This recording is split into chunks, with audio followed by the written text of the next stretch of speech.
Sa lesson na to, pag-aralan naman natin ano yung mga derivative formulas natin for the trigonometric functions. Okay, trigonometric functions. So, pag sinabing trigonometric functions, alam natin, yun yung mga sine and cosine functions. So, the basic rules starts with the sine and cosine functions. So, if I have a function with this form, sine of u, then the derivative of sine u with respect to x would be the cosine nung u times yung derivative nung u with respect to x. So parang in-applyan natin ang chain rule, no? Ibig sabihin lang yan, yung u natin is a function of x. Okay, now for the cosine naman, so kung si sine, ang derivative niya ay cosine, si cosine naman, ang derivative niya ay negative sine. Okay? Negative sine u, derivative of u with respect to x. Okay, baliktaran lang sila. So, anyway, let's look at an example.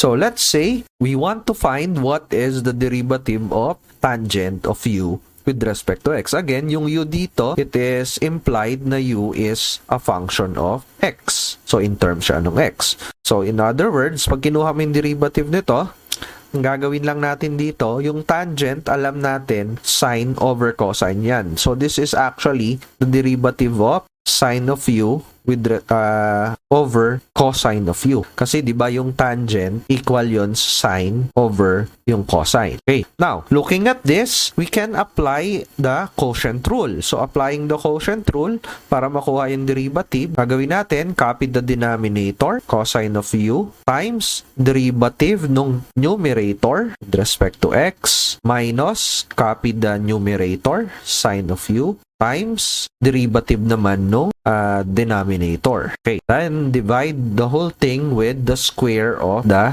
denominator. Okay, so simplifying, again, diba, cosine u to, times anong derivative ng sine u with respect to x, kanina na pag-aralan natin, ang derivative niya ay cosine of u, okay, tapos du over dx. Kumbaga, given na yon kanina, no, sa basic rules natin. Then we have minus sine of u times ang derivative ng cosine is negative sine of u du over dx all over cosine of u square. Okay, now let's use another sheet. I-copy natin to doon sa susunod na sheet and then let's simplify. Okay, let us simplify this function. Pag sinimplify mo yan, what you'll get is cosine squared of u plus sine squared of u, and then i-factor out ko yung du over dx divided by cosine squared u. Ganyan, no? Kaya yung naging plus kasi minus, then negative to, di ba? So, plus yon, plus yung square nung sine. Now, we know from trigonometry that cosine squared u plus sine squared u, this is one of the trigonometric identities. The sum of the squares ng cosine at sine ng isang variable will always be equal to 1. Okay? So, since 1 yung taas, I can rewrite this as 1 over cosine squared u du over dx. Or, in other words, ang derivative ng ating tangent function respect to x is equal to, so inverse ng reciprocal ng cosine would be the secant function. So, secant squared u du over dx. So, ayan, na-derive natin yung isa sa mga basic rules ng trigonometric derivatives. So, yung derivatives ng trigonometric functions. Actually, mayroong 6 na basic rules for each trigonometric functions. So, na-discuss na natin to that the derivative of sine is cosine and the derivative of cosine is negative sine. Again, yung pangatlo, kakagawa lang natin, the derivative of the tangent is secant squared u. Tapos, yung tatlo naman, we have yung cotangent, ang derivative niya is negative cosecant squared. Yung secant, ang derivative niya is secant u tangent u. Yung cosecant naman, ang derivative niya is negative cosecant u cotangent u. So, itong mga basic trigonometric function derivatives na to, you need to memorize this or you need to familiarize yourselves with this because we will use them in problems involving trigonometric functions. So, let's look at another example. We have y is equal to cosine of square root of 3x minus 7. In other words,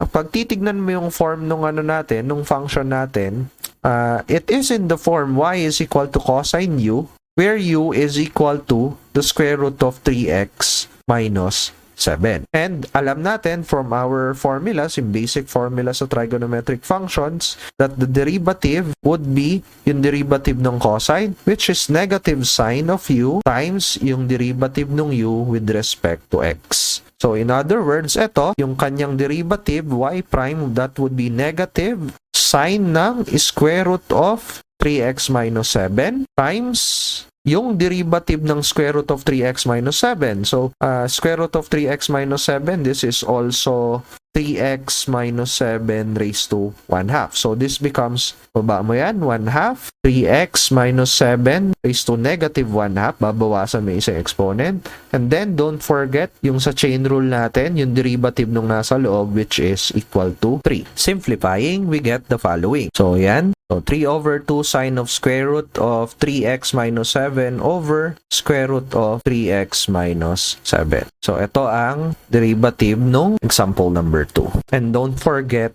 yung negative sign kasi may negative yung sign function natin. Okay, example number 3 naman. Ano ang derivative ng function na y is equal to sine cube of x minus cosine cube of x? So, ang gagawin lang natin, ganito, no? Yung y prime, yung derivative, so pwede mong i-chain rule to. Kumbaga, we let u muna is equal to sine of x. So, in other words, ito, this is u cube. Okay? So, pag kinuha mo yung derivative niya, that would be 3u squared times derivative nung u with respect to x. Okay? And since yung u natin is sine of x, ang derivative niyan would be cosine of x times derivative ng x with respect to x is simply 1. So, cosine x lang lalagay natin dito. Okay? Tapos, ito naman, let's say imbis na u, gamit tayo ng ibang variable. Let's say v is equal to cosine x and dv over dx. This would be negative sine of x.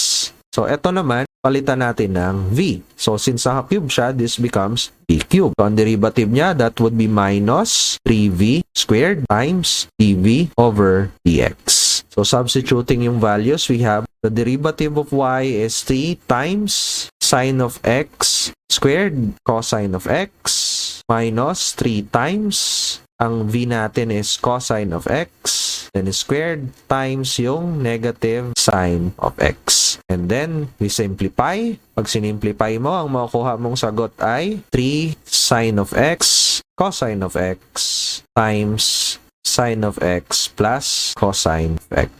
So, ito yung answer natin for example number 3. Okay? You just use algebra and in-extract ko lang yung 3 saka sine at cosine tig-isa. Kaya ang matitira is, ito, pag dinivide mo ng 3 sine cosine, matitira sine lang kasi naka-square. Ito naman, matitira cosine lang kasi naka-square yung cosine. And then plus siya dahil negative dito at saka may negative sign. So, I hope nasundan natin yung simpleng algebra for the simplification. Okay, example number 4 naman. Y is equal to x squared all over square root of 1 minus sine of 3x. So, para makuha yung y prime, yung ating derivative, we can use a quotient rule. So, for the quotient rule, we copy the denominator. Okay? And then, times yung derivative ng numerator. Since x is squared to, the derivative is 2x minus, we copy the numerator and then we get yung derivative nung nasa loob. So, i-rewrite ko muna dito na derivative ng 1 minus sine 3x with respect to x.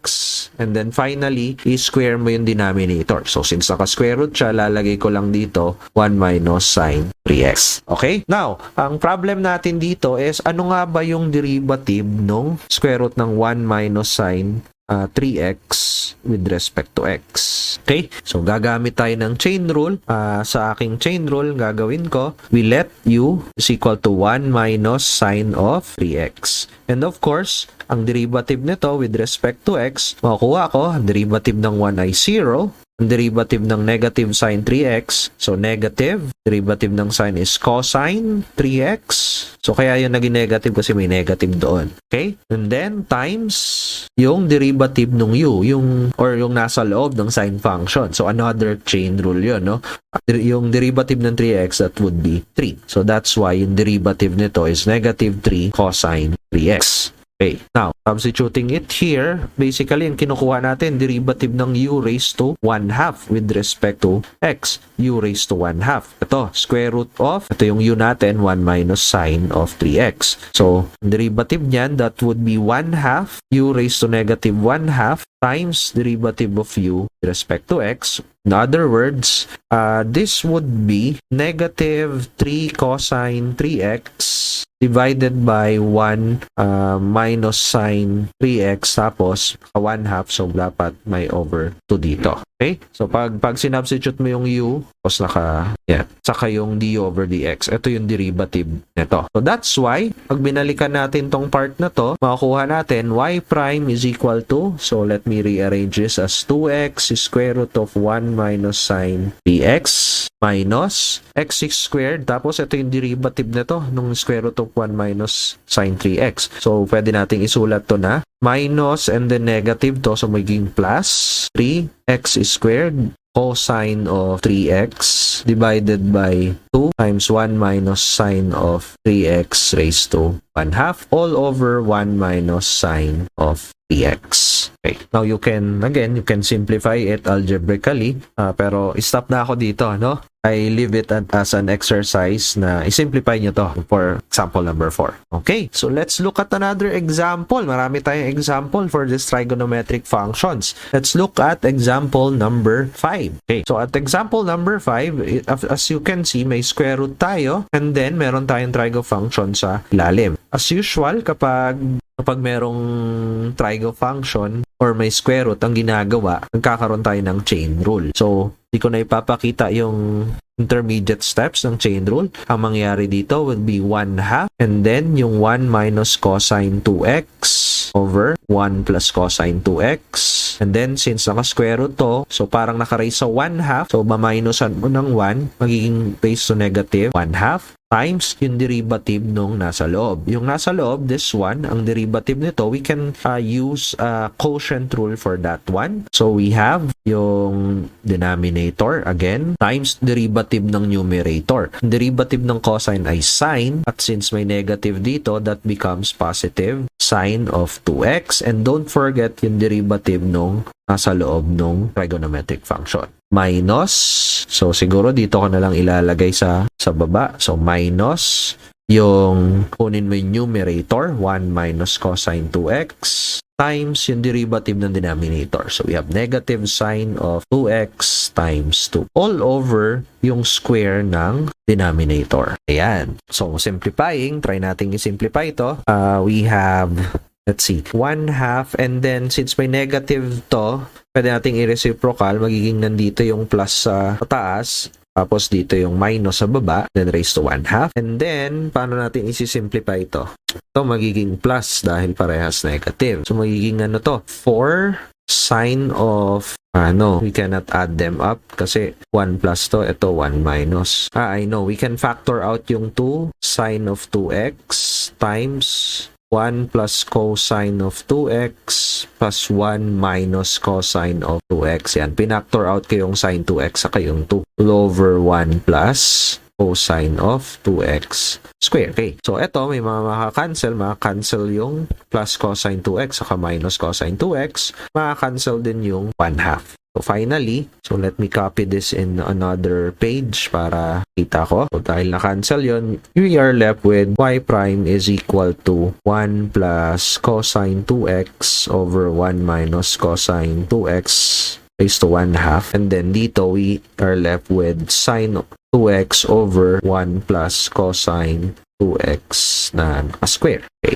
At pwede natin i-simplify further, no? Dahil pwedeng ma-cancel yung 1 plus cosine 2x na yan. So, ang sagot natin would be sine of 2x divided by 1 minus cosine of 2x raised to 1/2 times 1 plus cosine of 2x raised to 3/2. Okay, siguro pwede nating hintuan yung pagsisimplify dito. Of course, pwede mo pang isimplify further, I think, but that would be unnecessary for the purposes of this video. So anyway, that is for example number 5. Last example ba natin to? Let's see. Example number 6 at saka 7. Oh, hindi pa. So may example number 7 pa. O tingnan natin, example number 6. We have y is equal to tangent of 7x over secant of 3x. Para makuha yung y prime, kunin this is quotient rule, no? Quotient rule, kunin yung denominator, secant of 3x, derivative ng numerator, ang derivative ng tangent ay secant squared ng u, and then don't forget, kunin yung derivative nung nasa loob ng trigo function. So, derivative ng 7x ay 7. Minus, kopyahin yung numerator, tangent of 7x, times derivative ng secant 3x. So, if you can remember, ang derivative ng secant ay secant u, tangent u, du over dx.